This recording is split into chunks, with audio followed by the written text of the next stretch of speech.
ان 3 دنوں میں میری اپنی حالت بہت ابتر ہو چکی تھی۔ مجھے اپنے آپ سے گھن آنے لگی تھی۔ وہ چوتھے دن کی شام تھی۔ کھانے میں مجھے حسب معمول وہی ایک نمکین روٹی دی گئی تھی۔ میں اس وقت کمرے کی تاریکی میں دیوار کے ساتھ ٹیک لگائے بیٹھا مچھروں کو مارنے کی کوشش میں اپنے آپ کو تمانچے مار رہا تھا کہ کمپاؤنڈ میں کسی گاڑی کے رکنے کی آواز سن کر چونک گیا۔ گاڑی کا انجن ایک مرتبہ ہررا کر بند ہو گیا۔ 2-3 آدمیوں کے زور زور سے بولنے کی آواز سنائی دیتی رہی۔ وہ لوگ سندھی زبان میں باتیں کر رہے تھے۔ کوئی لفظ میری سمجھ میں نہیں آ رہا تھا۔ میرا خیال تھا کہ یہ ان کا تیسرا ساتھی تھا جو اس روز مجھے یہاں چھوڑ کر واپس چلا گیا تھا۔ آدھے گھنٹے کے بعد راہداری میں روشنی دکھائی دی جو لمحہ با لمحہ واضح ہوتی گئی۔ قدموں کی آواز سے میں نے اندازہ لگا سکتا تھا کہ وہ 2 سے زیادہ آدمی تھے۔ صرف 1 منٹ کے بعد وہ دروازے کے سامنے پہنچ گئے۔ میرا اندازہ درست نکلا۔ وہ 3 تھے، آچر، میرا اور تیسرا نیا چہرہ تھا۔ میرا کے ایک ہاتھ میں ریوالور، دوسرے میں لالٹین تھی۔ آچر کی رائفل اس کے کندھے پر لٹکی ہوئی تھی۔ اس کے ایک ہاتھ میں کی رنگ تھا، تیسرے کے ہاتھ میں کلاشنکوف تھی۔ میرا خیال تھا وہ لوگ مجھے اس کوٹری سے باہر نکالیں گے۔ میرا نے چابی والا ہاتھ آگے بڑھایا ہی تھا لیکن تیسرے آدمی نے اسے روک دیا۔ وہ گہری نظروں سے مجھے دیکھ رہا تھا۔ اس کا حلیہ بھی انہی جیسا تھا اور آنکھوں میں سرخی بھی تھی۔ وہ دروازے کے سامنے کھڑے اپنی زبان میں باتیں کرتے رہے۔ میں ان کی گفتگو کا مطلب تو نہیں سمجھ سکا لیکن باتوں سے تیسرے آدمی کا نام معلوم ہو گیا تھا۔ وہ مقدم تھا۔ کچھ دیر بعد وہ لوگ واپس چلے گئے۔ میرے سر میں اس وقت بڑی شدت کا درد ہو رہا تھا۔ میں نے دونوں بازو گھٹنوں پر رکھے اور ان پر سر ٹکا کر اونگنے لگا۔ مجھے نہیں معلوم کب دروازہ کھلا اور کب وہ لوگ اندر آئے مگر میرے پہلو میں لگنے والی وہ ٹھوکر بڑی زوردار تھی۔ میں بلبلاتا ہوا الٹ گیا۔ سنبھلنے سے پہلے ہی ایک اور ٹھوکر پڑی۔ اس کے ساتھ ہی آچر کی غراتی ہوئی آواز سنائی دی، چلو اٹھو، مگر خیال رکھنا اب کوئی بہادری دکھانے کی کوشش کی تو اس رائفل کی ساری گولیاں تمہارے جسم میں اتار دوں گا۔ اس کی رائفل کا رخ میری طرف تھا۔ مجھے ٹھوکر بھی اسی نے ماری تھی۔ آچر، میں نے اٹھتے ہوئے دانت کچکچائے، تم اپنے لیے مشکلیں پیدا کر رہے ہو۔ مجھے کسی نہ کسی وقت موقع ضرور ملے گا اور پھر میں ایک ایک چوٹ کا بدلہ لوں گا۔ دماغ تو دیکھو حرامی کا۔ آچر نے ایک اور ٹھوکر ماری۔ مار کھا رہا ہے اور دھمکیاں بھی دیتا ہے۔ موقع ملتے ہی میں ان دھمکیوں پر عمل بھی کروں گا، میں نے جواب دیا۔ مقدم اور میرا نے بھی مجھے اپنے ہتھیاروں کی زد میں لے رکھا تھا۔ لالٹین دروازے کے باہر پڑی ہوئی تھی۔ وہ تینوں مجھے رائفلوں کی زد پر کمرے سے باہر لے آئے۔ میرا نے لالٹین اٹھا لی۔ آچر نے مجھے بار بار ٹھوکریں مار رہا تھا۔ شاید کوئی نفسیاتی گرہ تھی۔ اسے نہتے اور بے بس لوگوں پر ہاتھ اٹھانے کا شوق تھا اور میں دعوے سے کہہ سکتا تھا اگر وہ میرے ہاتھ لگ گیا تو 2-4 ہاتھ کھانے کے بعد ہی قدموں پر گر کر زندگی کی بھیک مانگنے لگے گا۔ وہ لوگ مجھے کمپاؤنڈ میں لے آئے۔ دوسرے کمرے کے سامنے سے گزرتے ہوئے میں نے دیکھا تھا کہ دروازہ بند تھا اور تالا لگا ہوا تھا۔ کمپاؤنڈ میں بغیر ہیڈ والی ایک جیپ کھڑی تھی۔ اس کے پچھلے حصے میں آمنے سامنے 2 لمبی سیٹیں تھیں۔ ان سیٹوں اور ڈرائیونگ سیٹ کے درمیان اوپر ایک پائپ لگا ہوا تھا جس میں سرچ لائٹ کی طرح 2 لائٹیں فٹ تھیں۔ اس پائپ سے 2 پائپ پیچھے کی طرف ترچھے لگے ہوئے تھے۔ مجھے پچھلی والی سیٹ پر بٹھا دیا گیا۔ میرے دائیں ہاتھ میں ہتھکڑی لگا دی گئی۔ ہتھکڑی کا دوسرا حصہ پائپ سے لگا دیا گیا تھا۔ ہتھکڑی کی چابی آچر نے اپنی جیب میں ڈال لی۔ میرا میرے سامنے والی سیٹ پر ذرا ہٹ کر بیٹھ گیا۔ اس نے لالٹین بجھا کر قریب ہی ایک شکستہ دیوار پر رکھ دی تھی۔ مقدم نے ڈرائیونگ سیٹ سنبھال لی اور آچر پیسنجر سیٹ پر بیٹھ گیا۔ انجن سٹارٹ ہوا اور جیپ عمارت کے کمپاؤنڈ سے نکل کر ویرانے میں دوڑنے لگی۔ جیپ کے ہیڈ لیمپس کی روشنی میں سامنے تا حد نگاہ ریت ہی ریت نظر آ رہی تھی۔ یہ ریت سخت تھی اور کہیں کہیں جھاڑیاں بھی دکھائی دے رہی تھیں۔ میرا ریوالور سنبھالے بہت محتاط انداز میں بیٹھا ہوا تھا۔ ہتھکڑی لگنے کے بعد میں اگرچہ بے بس ہو چکا تھا لیکن اس کے باوجود وہ میری طرف سے کسی قسم کا خطرہ محسوس کر رہا تھا۔ ہمارا سفر تقریباً 1.5 گھنٹے تک جاری رہا۔ اس دوران صرف 2 مرتبہ بہت دور کچھ روشنیاں ٹمٹماتی دکھائی دی تھی۔ وہ یقیناً کوئی چھوٹی بستیاں تھیں مگر ہماری جیپ ان میں سے دور ہی سے نکل گئی تھی۔ چھوٹی جھاڑیوں کی جگہ اب راستے کے دونوں طرف کیکر کے جھاڑ نظر آ رہے تھے جو بتدریج گنجان ہوتے چلے گئے۔ یہ کیکر کا جنگل تھا، راستہ درختوں میں بل کھاتا ہوا جا رہا تھا، جیپ کی رفتار بھی کم ہو گئی تھی۔ آخر کار کیکر کا یہ جنگل ختم ہو گیا، اس سے آگے زرعی علاقہ تھا۔ سڑک کے دونوں طرف کھیت تھے، مگر یہ اندازہ لگانا دشوار تھا کہ ان کھیتوں میں فصلیں کون سی تھیں۔ البتہ یہ بات ضرور تھی کہ ان کھیتوں کی وجہ سے فضا میں کچھ خنکی سی آ گئی تھی جو بڑی بھلی لگ رہی تھی۔ انہی کھیتوں میں کافی دور ایک مدھم سی روشنی ٹمٹماتی ہوئی دکھائی دے رہی تھی اور ہماری جیپ کا رخ اسی طرف تھا۔ تقریباً 10 منٹ بعد جیپ ایک کچے مکان کے سامنے رک گئی۔ یہاں پہلے سے سرمئی رنگ کی ایک شاندار پجیرو کھڑی تھی۔ اس مکان کے اطراف میں درختوں کی بہتات تھی۔ جیپ رکی تو کسی طرف سے بھینس کی ڈکرانے کی آواز سنائی دی۔ مقدم نے بھی ابھی انجن بند نہیں کیا تھا کہ 2 آدمی دائیں بائیں درختوں سے نکل کر سامنے آ گئے۔ ان دونوں کے ہاتھوں میں کلاشنکوفیں تھیں، رائفلیں تھیں۔ ان کے حلیے بھی آرچر اور میرا سے مختلف نہیں تھے۔ مقدم نے انجن بند کر کے ہیڈ لیمپ بھی بجھا دیے اور وہ تینوں نیچے اتر گئے۔ رئیس کبو کہاں ہے؟ مقدم نے ان دونوں کی طرف دیکھتے ہوئے پوچھا۔ رئیس اندر بیٹھا ہے، تمہارے استقبال کے لیے یہاں تو نہیں کھڑا ہوگا، ان میں سے ایک نے خشک لہجے میں جواب دیا۔ قیدی کا خیال رکھنا، مقدم نے میری طرف اشارہ کرتے ہوئے اس آدمی سے کہا۔ میں رئیس سے بات کر کے آتا ہوں، تم یہیں رک جاؤ، میں پہلے رئیس کو خبر تو کروں۔ اس شخص نے مقدم کو آگے بڑھنے سے روک دیا اور خود مکان کے دروازے میں داخل ہو گیا۔ مکان کے دروازے پر بلب جل رہا تھا، اس کی روشنی ہمیں دور سے دکھائی دی تھی۔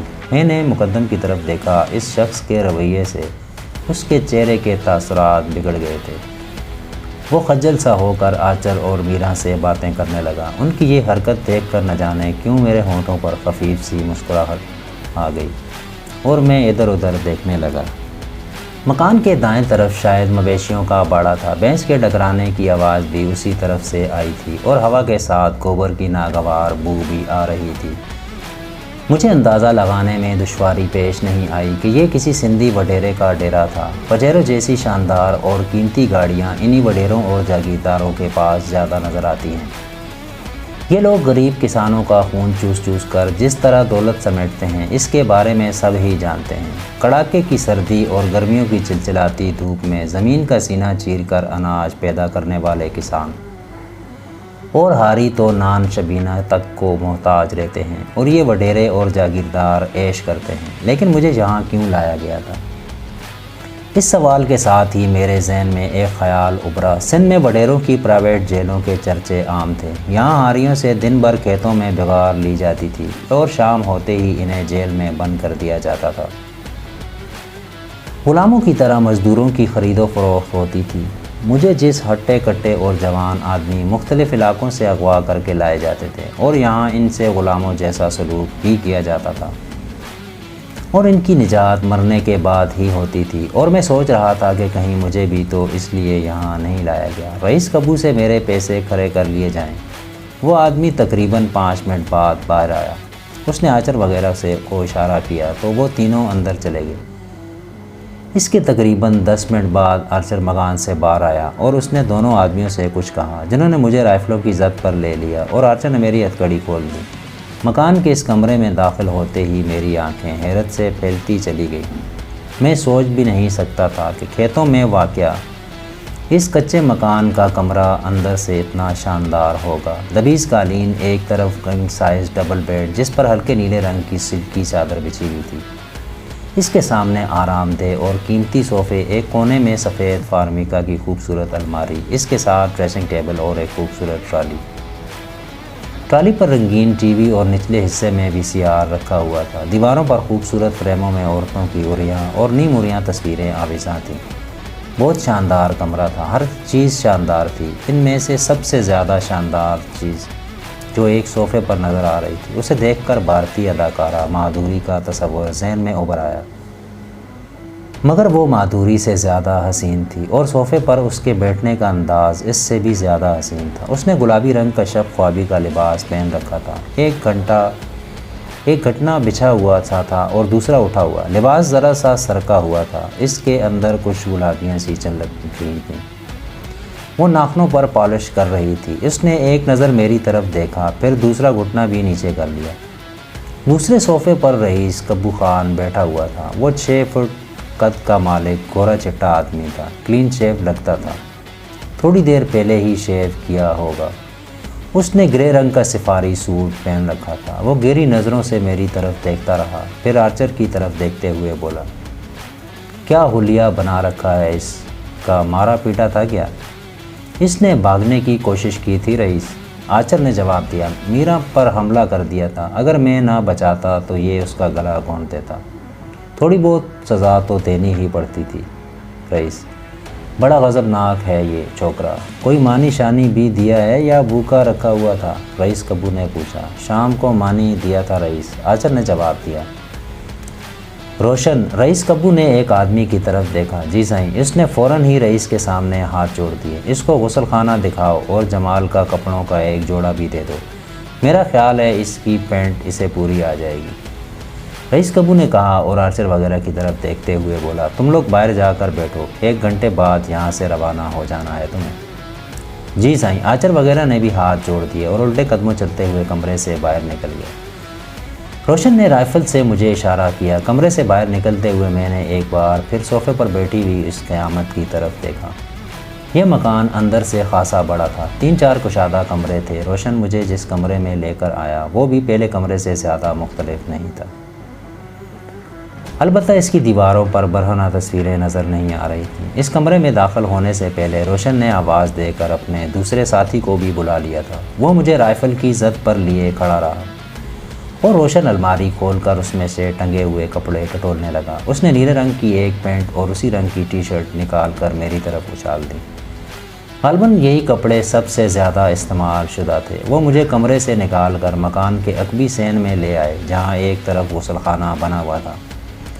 روشن نے بتی جلا دی اور مجھے اشارہ کیا۔ میں نے اندر داخل ہو کر دروازہ بند کر لیا۔ میری طرف دیکھ کر دوسروں کو بھی کراہت محسوس ہوتی تھی اور شاید اس لیے رئیس کبو نے مجھے نہانے اور کپڑے بدلنے کا حکم دیا تھا۔ مجھے بھی کئی روز بعد نہانے کا موقع ملا تھا اور میں نے غسل خانے میں رکھا ہوا پورا ڈرم خالی کر دیا۔ وہ مجھے ایک اور کمرے میں لے آئے۔ یہ کمرہ ڈرائنگ روم کے طور پر آراستہ تھا اور اس میں خالص دیہاتی قسم کا خوبصورت فرنیچر آراستہ تھا۔ میں ایک کرسی پر بیٹھنے لگا تو روشن چیخ کر بولا، نیچے بیٹھو، نواب کا بچہ کرسی پر بیٹھتا ہے۔ میں قالین پر بیٹھ گیا۔ روشن کے اشارے پر دوسرا آدمی باہر چلا گیا اور روشن رائفل تانے دروازے میں کھڑا رہا۔ چند منٹ بعد وہ آدمی میرے لیے کھانا لے کر آ گیا۔ بنی ہوئی مرغی کا بچا کچا سالن تھا اور 2.5 روٹیاں تھیں۔ بہرحال میں نے اس کھانے کے ساتھ پورا انصاف کیا۔ کھانے کے بعد مجھے گرم گرم چائے بھی پلائی گئی۔ ایک لمحہ کو میرے ذہن میں یہاں سے بھاگنے کا خیال بھی آیا تھا۔ اگر میں ذرا سی ذہانت سے کام لیتا تو میری کوشش کامیاب بھی ہو سکتی تھی، لیکن تصور کا دوسرا رخ بھی میرے سامنے تھا۔ یہ ان کا علاقہ تھا، شکاری کتوں کی طرح میرا پیچھا کریں گے اور یا تو مجھے گولیوں سے چھلنی کر دیں گے یا میں دوبارہ پکڑا جاؤں گا۔ میں نے بھاگنے کا خیال ذہن سے نکال دیا۔ ویسے بھی ان کی باتوں سے میں نے اندازہ لگایا تھا کہ مجھے کہیں اور بھیجا جانے والا تھا۔ اس کمرے کی ایک دیوار پر کارنرز کلاک بھی لگا ہوا تھا جس کی سوئیاں 12:30 کا وقت بتا رہی تھیں۔ مجھے کچھ اندازہ نہیں تھا کہ یہ کون سا علاقہ ہے، لیکن کرائن بتا رہے تھے کہ رات کا بقایا حصہ بھی سفر کرتے ہوئے ہی گزرے گا۔ 1:30 بجے کے قریب مجھے مکان سے باہر لے آیا گیا۔ رئیس کبو ان لوگوں کے ساتھ جیپ کے قریب کھڑا تھا اور اس کے ساتھ اس قیامت کو دیکھ کر میری آنکھوں میں چمک سی ابھر آئی۔ اسٹون درشن جینس کی ہلکے نیلے رنگ کی پینٹ اور سفید اوپن شرٹ میں وہ قیامت ہی لگ رہی تھی۔ قمیض کے اوپر کے 2 بٹن کھلے ہوئے تھے۔ وہ ہوش اڑا دینے والا منظر دیکھ کر میرے دل کی دھڑکن تیز ہو گئی۔